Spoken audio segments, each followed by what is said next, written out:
Welcome to the morning meeting. Thank you for joining us, whether you're watching on YouTube or here on Two-Way. We're grateful to have you. This is a very special morning meeting because we're doing something that I'm hoping we do and we will do the whole campaign, which is we're going to show you the new ads from both sides and talk about them. And we've got some great people to help us with that analysis. So without further ado, Tim and Sean and I are here. If you want to get in the conversation, please raise your hand, your electronic hand. We'll get to as many of you as we can in this rapid fire episode that we're doing. Vice President Harris goes to Atlanta tonight for a campaign event that doesn't start till 7 o'clock Eastern time. So we'll see how she does in prime time. I'm curious to see who covers that live amongst the cablers. Donald Trump, no public events today, as we know of. Tomorrow, speaking to the National Association of Black Journalists and has a rally in the evening in Harrisburg, PA. That'll be interesting to watch. President Biden, no public events. J.D. Vance rallies in Henderson and Reno. Be curious to see what he says for all the obvious reasons. Doug Emhoff going with the people. Fundraiser on the island of Nantucket this evening. So let's look at the ads. They both were released this morning. And as we've discussed here, this contest now, to some extent, is primarily about defining Vice President Harris, who will win the definitional battle. And these ads go to that. We'll watch the Trump ad first, then the Harris ad. The Trump ad hits her on immigration. Watch closely, though, for the tagline at the end. I'm Donald J. Trump, and I approve this message. This is America's border czar, and she's failed us. Under Harris, over 10 million illegally here. 250,000 Americans dead from fentanyl. Brutal migrant crimes.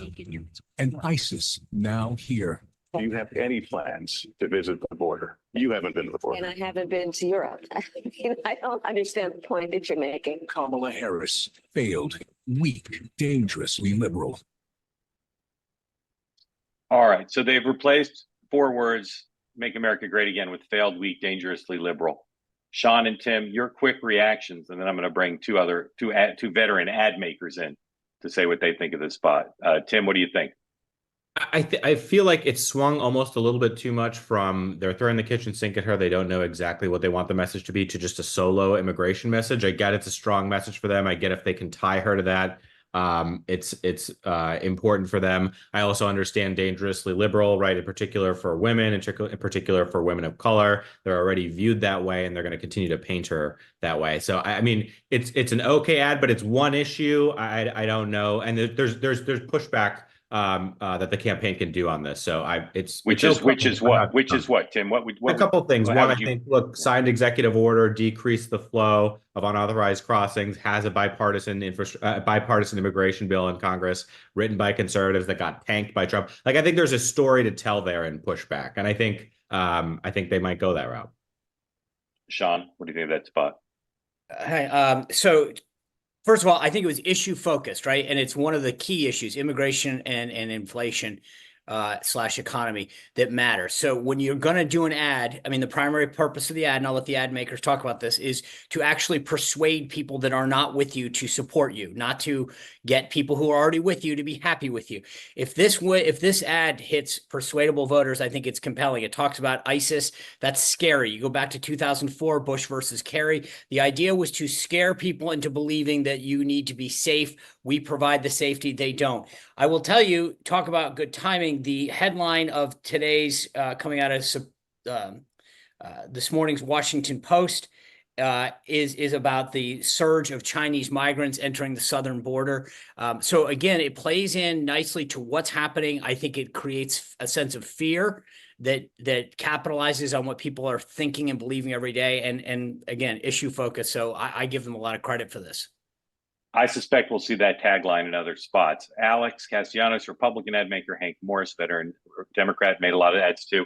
Hank, I know you have ideas about pushback, but first just tell me what you think of that spot as just a piece of craft of a negative ad.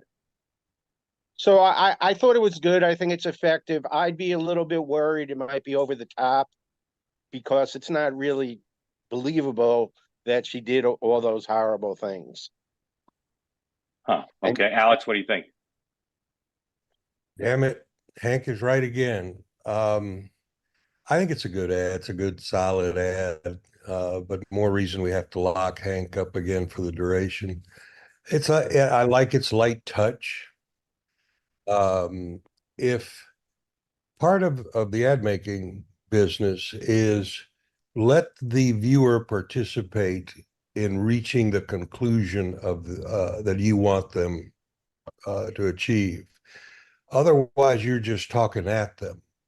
You have to make it there. It's like they have to get the joke. They have to participate, and there's nothing left undone here for the voter to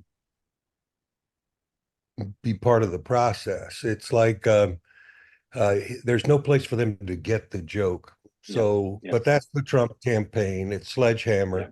Message wise and issue wise and tagline wise, I think it's good, solid stuff. I think any day she's on camera being clueless and liberal, she's losing. Yeah. And if she's making an ad responding to losing, she's losing more. So, I think it's fine. Weak, she's clueless and she's liberal. By the way, if anyone from the Trump campaign's on, I hope that they hear what Alex is saying. I like the tagline, clueless and liberal. Yeah. I asked the producers if I'm not going to screw everything up. Can you put the Harris, the Trump anti-Harris ad back up? I just want to show the still frame of her that they use, the image they use a couple times in the spot. I'm Donald J. Trump. Can you put it in the little box just so we can all see it? If not, all right, just roll it a little bit, just to the first image of her. I think it's the second image in the spot. All right, stop it there. All right. So that. I think we all know what's going on there, but Alex, go ahead and enunciate what's going on there. Why are they using that image? Well, part of this is that the job president and prime minister, the women who've been successful in that job are tough and strong. You're up against Putin. The fate of the world depends on your ability to stand up to mullahs and Hamas. It's control the nuclear arsenal. Right. Well, there is that. And so is Kamala Harris up to the job? And I think a lot of Americans, when we see all the video that's on the internet, not so much. That's a huge risk. And on top of that, we've seen her tested in moments like that. And she's not, that's what this is. She's clueless. Yeah. She's a lightweight. Tim, we speak frankly. Sorry, Alex. We speak frankly on the morning meeting. You think they chose that without noticing that she's surrounded by black men? You think that was a coincidence? No, I don't. That's a good question. I don't know about that. I know what they're doing with this image, and I think Alex is right with what they're trying to do. It was I recognize this. It's from the 50-year anniversary celebration of hip hop event that she did. But it is you have an image of her dancing. I don't think that's going to make a difference. It's not like she was doing this right before she was going to go meet Putin, right? I will say from the image, I get it, but it doesn't feel defining to me. Not yet. On the upside, she could get on Dancing. Hold on. Hey, hold on a second. Go ahead. She could get on Dancing with the Stars. Yes, thank you for that. I think that's going to help. Gratuitous comment. Go ahead, Hank, and then we're going to go to the other ad. Didn't they try to do the exact same thing to Obama with the African dress at some point? They did.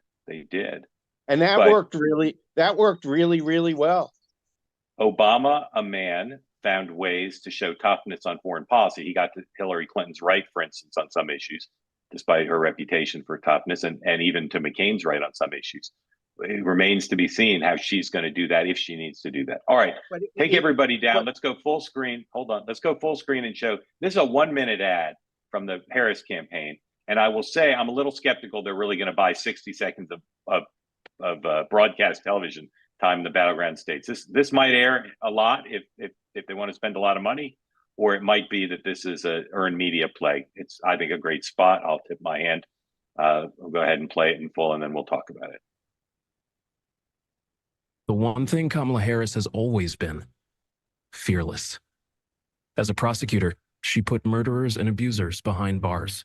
As California's Attorney General, she went after the big banks and won $20 billion for homeowners. And as vice president, she took on the big drug companies to cap the cost of insulin for seniors. Because Kamala Harris has always known who she represents. This campaign is about who we fight for.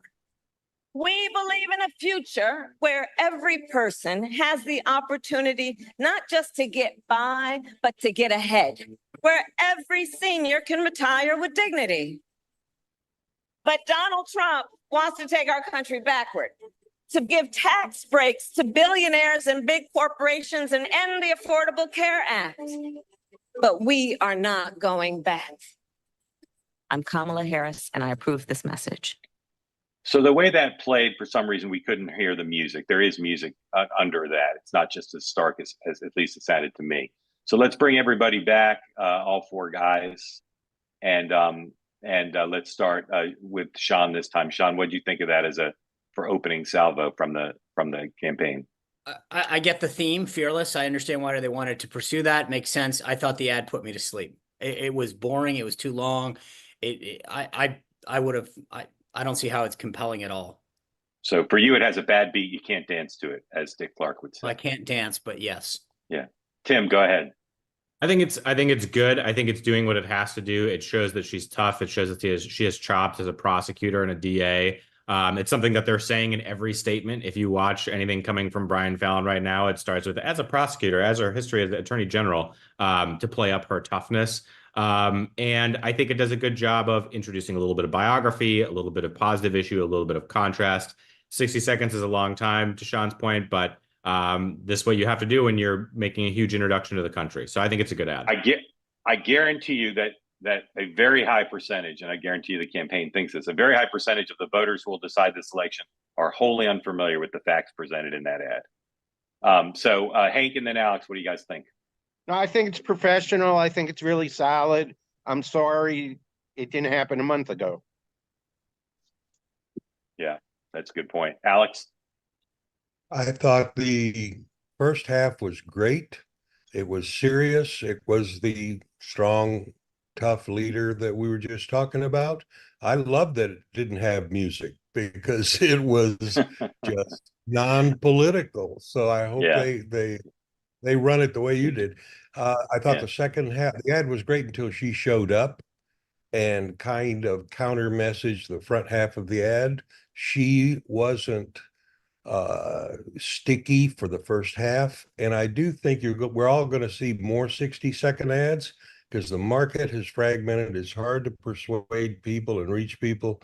And if you get somebody, you better make them read a novel or watch the whole movie because that may be the only shot you get. Yeah. All right. Want to see more hands up. We're going to talk briefly about beef steaks in a moment, but we want to see more hands up. We'd love to get some women in because we've been dominated here by a bunch of guys. And obviously that's not the way this program's supposed to go. So please raise your hand if you'd like to get in. In the crude and superficial way the morning meeting works, who won the day so far? Whose ad is better, or do you think it's a tie? Say Harris, say Trump, or tie, just based on those two spots. Tim? Harris. Sean? Trump. Jump ball. Hank? I think Trump till Harris answers, which I hope will be in the next 30 minutes. Yeah. Alex? Jump ball. Okay. Does everybody agree with Hank that the Harris campaign should respond to the negative ad as opposed to ignoring it? Does everybody agree with that? Yes? I don't. No? You don't. Tim, you agree? They should Yeah, respond I'm curious why not. I mean, I just think there's a case to press, obviously explaining you're losing, but I think there's a case to press for Harris on rates going down, on a bipartisan immigration bill. And if we get into deep stakes conversations, like that could also change the conversation on immigration. Can I just, here's my thing, and I don't want to give advice to Democrats, usually not in that business, but as I said, I thought the theme of the ad was good. Talk about being fearless and tough. It counters the point of the ad, but do so in a more compelling, dynamic way, I think would have been better. But trying to counter the fact that you tried to pass a bipartisan bill, at the end of the day, that's an excuse. The bottom line is the headline of the Post talks about Chinese migrants flooding the southern border. And if your answer is, I tried to pass a bipartisan bill, that's a very Washington excuse. I think she plays to her strengths to the extent that they think that those are strengths. and not try to counter a message that isn't going to win. You walk down the street in any city and say, but I tried to pass a bipartisan bill. They're going to say, good for you. Trump did it. And he'll close the southern border day one. I think there is a case to be made with the situation that we're in with Harris switching the top of the ticket. Things are so fluid. I think it would be silly not to push back with a case because no. I'm not saying, but I guess what I'm arguing is the exact way and the tactic. Yeah. I think trying to come back, staying with the fearless, tough person, as opposed to trying to come back and be a very surgical response, I don't think gets you anything. You're not going to win that argument. Play to your strengths. All right, guys, just quickly on Veep Stakes. I have no idea what's going on. To me, the big question is, are Kelly and Shapiro dead? Now that we know Cooper's out, Whitmer's not in, right? Are Kelly and Shapiro dead? I think Bashir is I think dead. Tim Hogan's idea, the Waltz thing is Tim Hogan may be the last man standing. If he's 30, last man standing, I'm gonna win this. If he's 35. No, but he said early on that Waltz was someone that should be considered, and you see the stock. I don't know, maybe how can you pick a super liberal if your biggest vulnerability is liberal? I still think the Shapiro thing. Look, I'll give you my 2 cents. I hate to be giving advice to the other side, but I get the Shapiro vulnerabilities. I still think he brings more to the table than less, and more than anybody else. Yeah, Tim. I don't think Shapiro's dead by any means. I mean, he's on stage with Whitmer yesterday. Just on the Walz question, I don't think he gets easily tagged as someone who's super liberal, despite passing it's more of a populist agenda in Minnesota than a progressive agenda, right? It's like feeding school kids, codifying abortion rights. And I just think like his background as someone who ran in a Trump plus 15 congressional district, was a moderate guy. Like there's that story to tell too, which is not getting told right now, to your point. Yeah. Okay. All right. Let's bring some folks in. Thank you again. Thanks to Alex and Hank for joining us.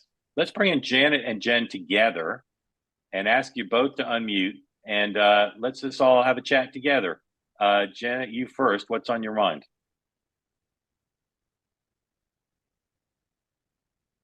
Janet, can you unmute? She's not on mute. I know she's not. All right, Jen, you go first while Janet works on it.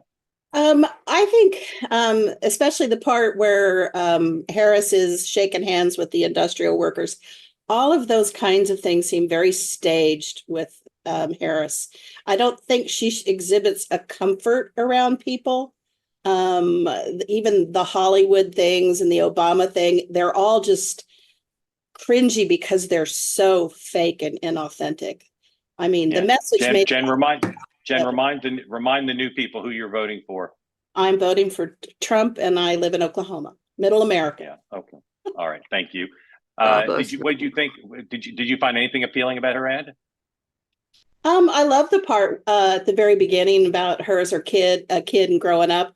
I don't mind that she's fearless. I'd still rather like to have seen some leadership from her over the past 3.5 years, and I didn't see any. So. Yeah, and Jen, what do you think of the Trump ad against Harris? I mean, it was real. It was pulled from footage of her, so I don't know what they can say about it. So, I thought it was effective. So. And Jen, before we switch over to Janet, but stay with us and chime in. Sure. How are you feeling about your candidate's chances now today? Like things going well? You're a little worried. How are you feeling? Oh, I'm always worried because, just look at the last month. I mean, you couldn't, from day to day, predict anything that was going to happen. And I don't know that that's going to change over the next 100 days or whatever. I mean, World War III could start. Who knows? I mean, seriously, it's as crazy as it's ever been in all the years I've. Okay. Thank you, Jen. Stay with us. Janet, what do you think of the ads, both of them? And remind people where you're calling from and who you're for. I'm originally from Boston, but I live in South Florida right now. And who are you supporting in the election? Totally unimpressed. This woman Janet, remind everybody who you're voting for. I don't know. Good. Go ahead. She to me is portrayed as a ditz, and they've got to do something. And having her talk about some accomplishments is just simply not going to do it, because that she didn't do alone. Janet, what would be required to? I don't know. I don't know the woman well enough, but the way not just to me, but I just think she is portrayed as a ditz. And I don't Yeah. even know another word to describe it. And So- Either of you want to, go ahead, Sean. No, I think something that Jen brought up that sort of, and I don't want to put words in Janet's mouth because I want to see if she agrees with this, but Jen touched on this. There's something inauthentic that comes across about Kamala Harris in big groups. The people that I know who know her in California said in small groups, she comes across very compelling and different. We've seen this on the Republican side a bunch over the decades.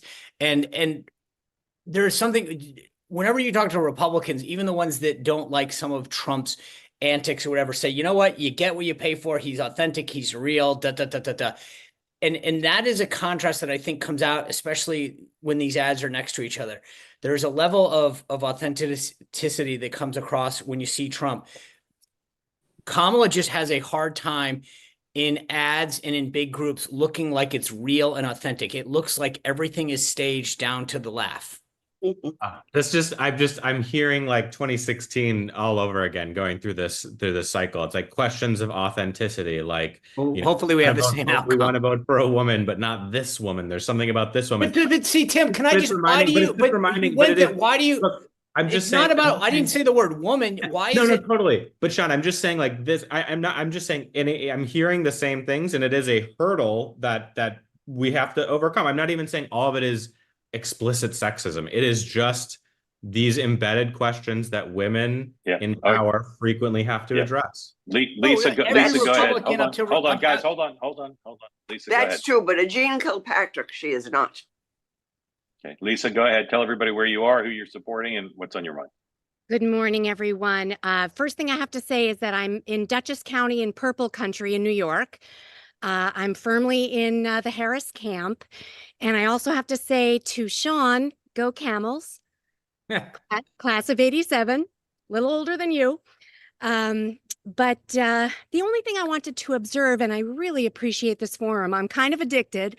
But the one thing that I wanted to say with regard to the ads was jump ball for me as well. I agree with Sean that the Harris spot was a little long and a little boring. But the thing that struck me about the Trump spot was what I viewed to be sort of the poor editing. Like it just seemed like everything was spliced together. Especially that conversation at the end where she said, I haven't even been to Europe. Like it just was so clearly, kind of like these chunks taken and spliced together in an age where I think we can do so much better in the editing part of that. So that's really all I wanted to contribute. Yeah. Lisa, how are you feeling about the vice president's chances today as compared to, a couple of days ago? Like things still seem on good trajectory for you? You're getting a little more worried. How are you feeling? I'm a worrier, so I can't say that I was ever feeling, really confident. I just still feel that this is 50-50. I don't have a huge sense. And interestingly, we raised our family in Westchester County, so 30 plus years there in New York, which is a really kind of a blue area. And so a few years ago, moving up to a spot where you will see Black Lives Matter signs right next to Trump 24 signs, depending on where you are in the neighborhood. Really a very interesting change for me. Yeah. And so I think it's easy for me to just kind of like, I just don't have a sense. I just see it's about 50-50 up here. Okay. Lisa, thank you. I'll get Sandra in and then Jill Abramson. So Sandra, go ahead. Thank you, Lisa. I am a Democrat from Pennsylvania. I originally grew up in Luzerne County and I'm from Lehigh County now. So Luzerne County is a perfect example that went red. And but what I want to say, I don't care what the political ads show. People are already dug in. I don't care. And those that are for Trump are going to stay with Trump, those that were Democrats. And I'm going to tell you, the Democratic women of Pennsylvania will deliver Kamala. That's all I have to say. Sandra, thank you. Thank you. Okay. Thank you for joining us again. Really great to see you. Jill Abramson, close us out today. We're going to try to end on time because the affiliates are furious when we run over. Let us know what you think, Jill. I think the Harris ad is very good and important because it's substantive and it shows her actually getting important stuff done. And the charge against her is that she's a lightweight who hasn't done anything. So I think it's a skillful ad in adding meat and challenging those stereotypes. Okay, Jill, thank you. Always great to see you. Thank you. Thanks everybody who participated. So tonight at 6 o'clock Eastern time, my two-way colleague Lauren Leader is going to have on Ms. Eddy and Watts, who organized that massive Zoom that was done for women on behalf of the vice president. Going to talk about how that came together and what the implications of that are. So Jill, you can see on the two-way website or in my Substack, you can see how to join that event tonight by two-way or by YouTube. And I'll be back tonight, I'm pretty sure, either pre-game or post-game from Lauren's event. So you'll get a notification of that. But we'll see you then. And Sean, Tim, and I will be back tomorrow, 9 a.m. Eastern time, same bad time, same bad channel for the morning meeting. Tim, Sean, you guys want to have sign-offs like Dan Rather, Courage? Anything you want to say to conclude? I would just say the one point that from today's episode, I would expect more and more previous clips of people saying things to be part of the political dialogue. They're not going to allow the voiceover, dangerously liberal. They'll say it. They'll have her clip, or in JD's case or Trump's case. But this is going to be the war of clips, and I think that it was really interesting that the comment about the editing, because I think that there's a love affair on the right now with this Lester Holt interview with her, and you're going to see that over again stitched into any ad just to get it in there. Yep. Tim? I think that's right. I think Republicans are leaning on a lot of these clips from 2019 or from the admin during her time in some interviews, just kind of circulating on social. And I think they're going to grab a ton of them, put them in ads. A bunch of them are going to feel out of context. So it's going to be a battle. Yeah. And according to 4 out of 5 doctors, if you're addicted to the morning meeting, much healthier than being addicted to cookies and cream ice cream or scotch. So yield to your addiction. Thanks, everybody. We'll see you tomorrow. We'll see you tonight, and then we'll see you again tomorrow.